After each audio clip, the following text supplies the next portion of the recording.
Hey everybody, we are at Foxtrot Romeo Golf on Long Island in New York, and we're going to do a real brief overview of Gutenschmeiss's rendition of Republic Airport.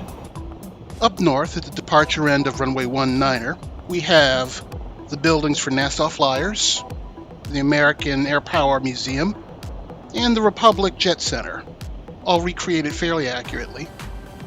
On the other side of 19er are some fighters on static display. In the real world, it's 3, and one's an F-111. I wanted to show Gutenschmeiss's rendition a little love because I didn't when I last landed here. Today we're going to take off from the Echo ramp in, of course, V-Flight Air's Piper Arrow 3, the G5 version. Alright, let's unchock and get going. Yeah, we're just going to get started. If the visuals look slightly different, I'm using Visual XP's Ozone Color number 5.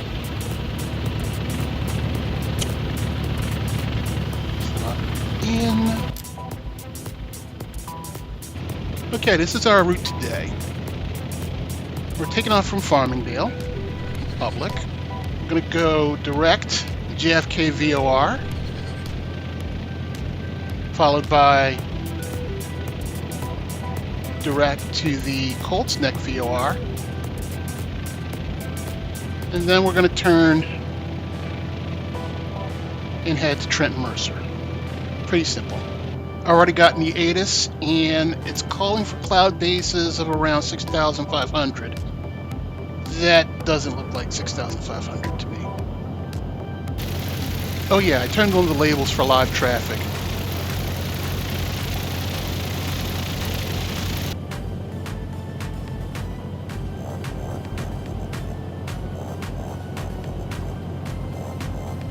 And even though we're right close to the departure end of runway 14, we're going to skip the taxi anyway.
Taxi light off.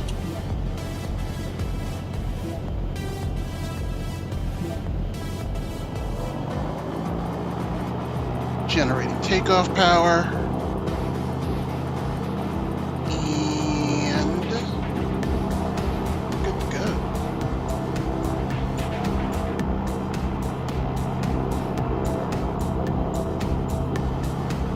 So I'm liking the aftermarket springs I got for my rudder pedals. They appear to be performing as advertised, but they're also highlighting how different planes' ground traction is modeled. Like I'm doing okay holding a straight line in the Arrow, but the just flight planes, they're all over the place, and I suddenly remember why now I'm not flying them. And off to our left side is a fairly nice looking bit of geometrical landscaping that you can see in the opening shot as you approach the airport. And I must not have been paying attention to it because that's St. Charles Cemetery. Yeah. I'm not sure how I feel about a burial ground right next to an airport. I mean, I don't want to think of it as a convenience to anybody. But you know what? Never mind. Forget it. Let's just turn on course.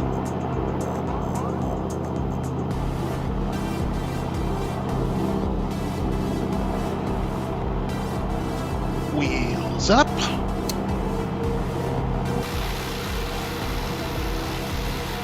And speaking of rudders, what's up with all that drama, out of Honeycomb, That's some movie of the week murder your business partner action right there. I ordered the Charlie rudder pedals a full year ago, and according to Honeycomb, my order was pretty much processed to the last stage before shipping when all the nonsense was going down. I've opted to hang in there and wait. Worst case is Honeycomb goes under, and I have to wrestle to recoup $350 plus shipping. Best case is I get the pedals this summer. I'll keep y'all appraised of any developments. Yeah, like I said, I had initially planned to climb the 6,500 for cruise, but I'm not getting that vibe from the clouds. So we're going to nestle in at 2,500. The good news is I'm cleared through the Bravo. This is welcome. I've overflown JFK many, many times. Usually it was late in the day after all the international flights had arrived, but once or twice I happened to be in that magic zone where I was cleared to overfly the airport at a low altitude. Go figure.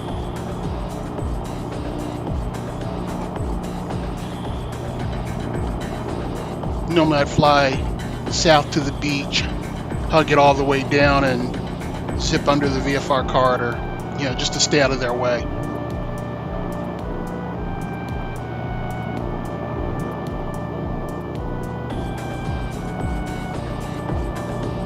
I have never liked flying this low over densely populated terrain, but especially so in New York. Obviously, look around. In the event of an emergency, there is literally no place to land unless I'm near the beaches. And the last thing I need these people to experience is another aviation incident.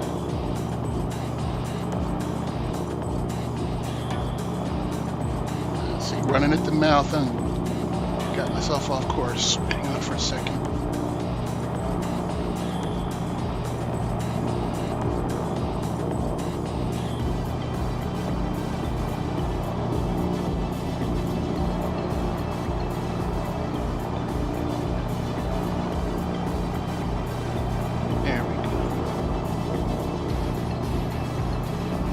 Traffic. Uh-oh. 2 miles and closing, nose on, 400 feet above and climbing. Probably be a non-factor by the time I can see it. I think I got him, right on the nose. Yeah, there he is, right there.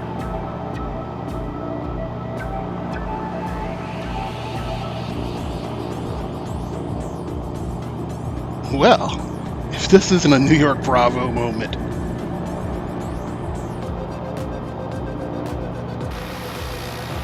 You want to know something? That close overflight just there? Traffic. That felt natural to me. It seems most of the interesting times I've had involving other traffic happen not just in New York Bravo airspace, but like right around here, right around this particular location.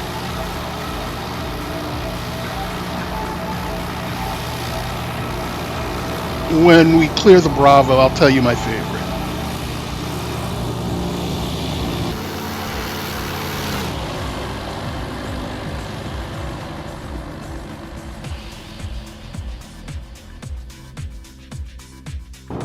Coming up on Kennedy's VOR, and then we're going to turn southwest to head to Colts Neck.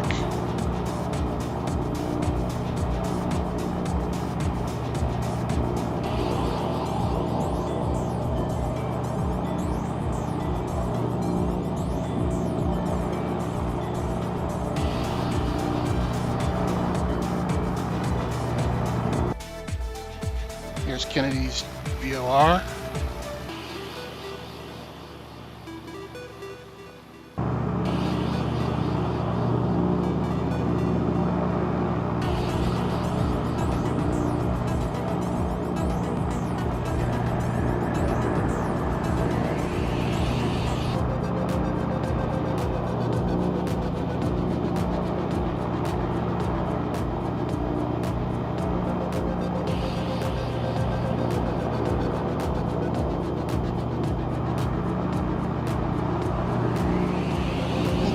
There's Broad Channel.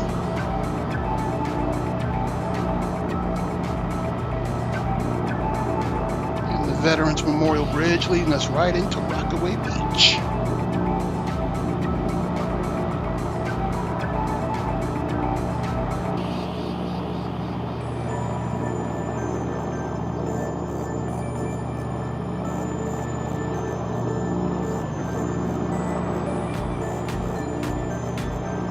Alright, we're approaching Sandy Hook. It's a good time to get the ATIS for Trenton. Trenton, Mercer, information with X, 1925, Zulu. Wind light and variable. Visibility more than 10 miles. Sky conditions scattered at 6,600. Temperature 14. 2.1. Altimeter 2992. Arriving runway 06. Departing runway 06. Advise on initial contact to have information with X. Okay, that's the Swimming River Reservoir. And it looks like a sideways V. And in between the two arms is the actual Colt's Neck VOR unit. Just stuck out there in the middle of some field.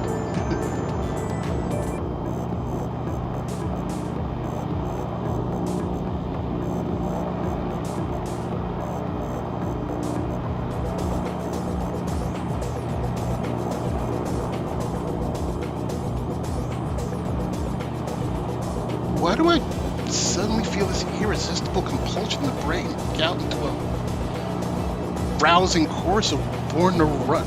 Oh, Freehold is down there to the left. Got it.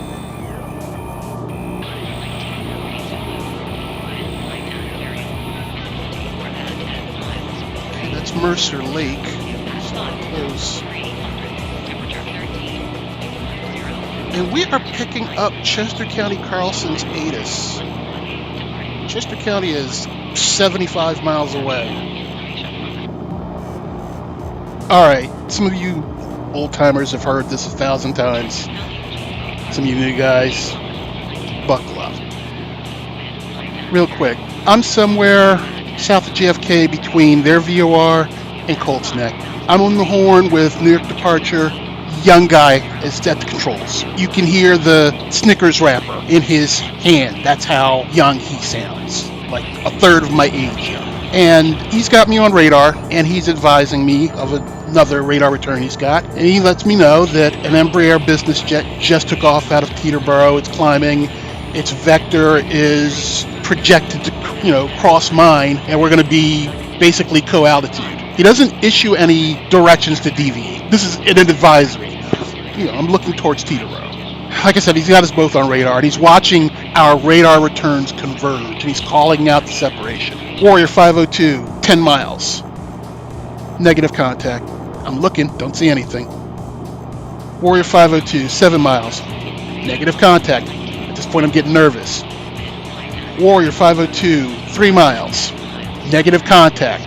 At this point, my anxiety spikes, and I'm about to request a descent to get out of this jet's way, when there's just this flash of metal across my cowling. And before I can say anything, this is what is heard over the open departure channel. Huh. So that's what 50 feet looks like.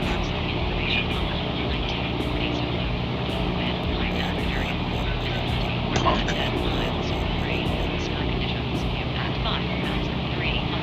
Coming up on Trenton. Now I should be sitting. There it is. Trenton Mercer Airport. Cool. Alright, runway 6 is the active, so all I did was descend to pattern altitude, enter legit on the downwind, and here we are. There's the touchdown zone in my rear quarter. I'm going to turn base over the Delaware River.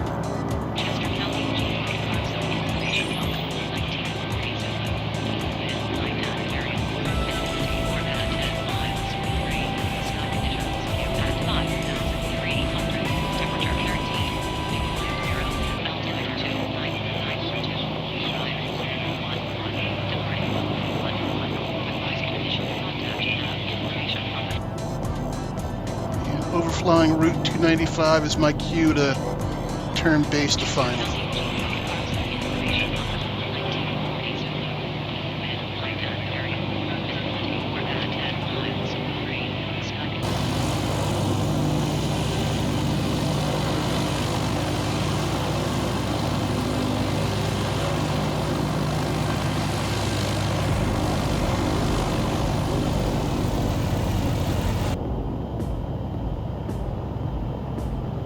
Okay, looks like we're set up well.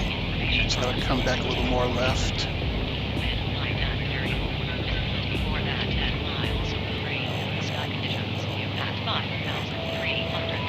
Let's see if I can't redeem myself from that last landing. That was trash.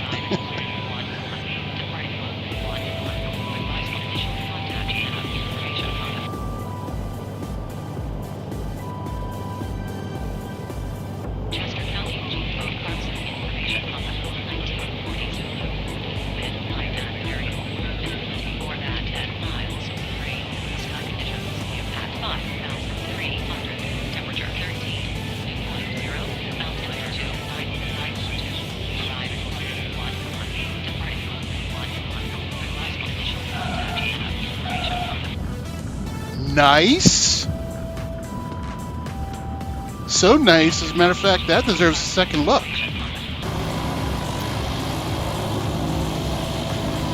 Flaps 25.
Suitable for framing.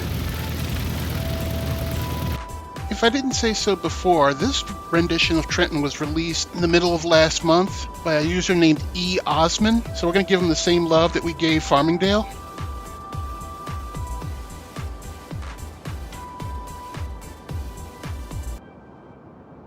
Here's the overview.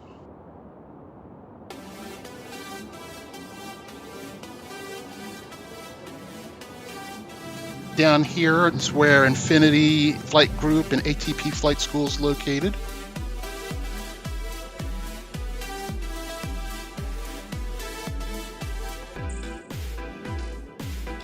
There's the terminal building and the fire station.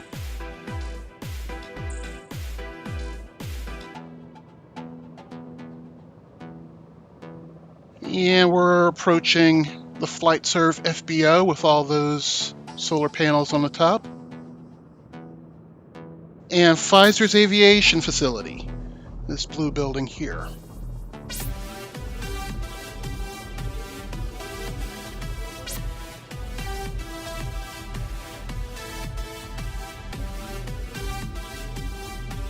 In the real world, I've only ever done touch and goes at Trenton, but this version makes me want to get out and walk around a little bit.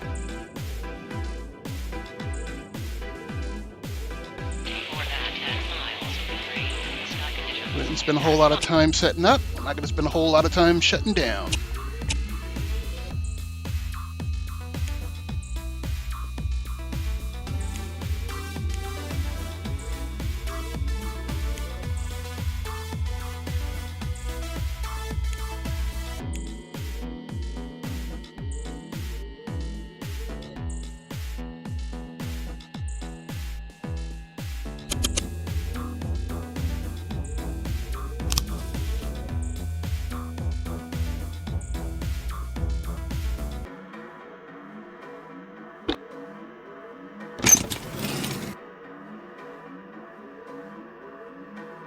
So that's it. 2 well done user-submitted airports, back to back. I like it. Picasso. Both of these are available on the xplane.org website, but I'm wondering if stuff like this is going to be available in the upcoming X-Plane store. I realize a lot of you are happy about, having an alternative to the org store.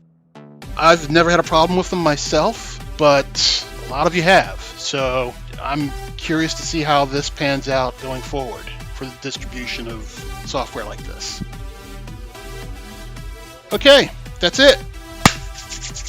This is Quentin J. Parker, your pilot, and I will catch up with you mad legends later. I'm out. See ya.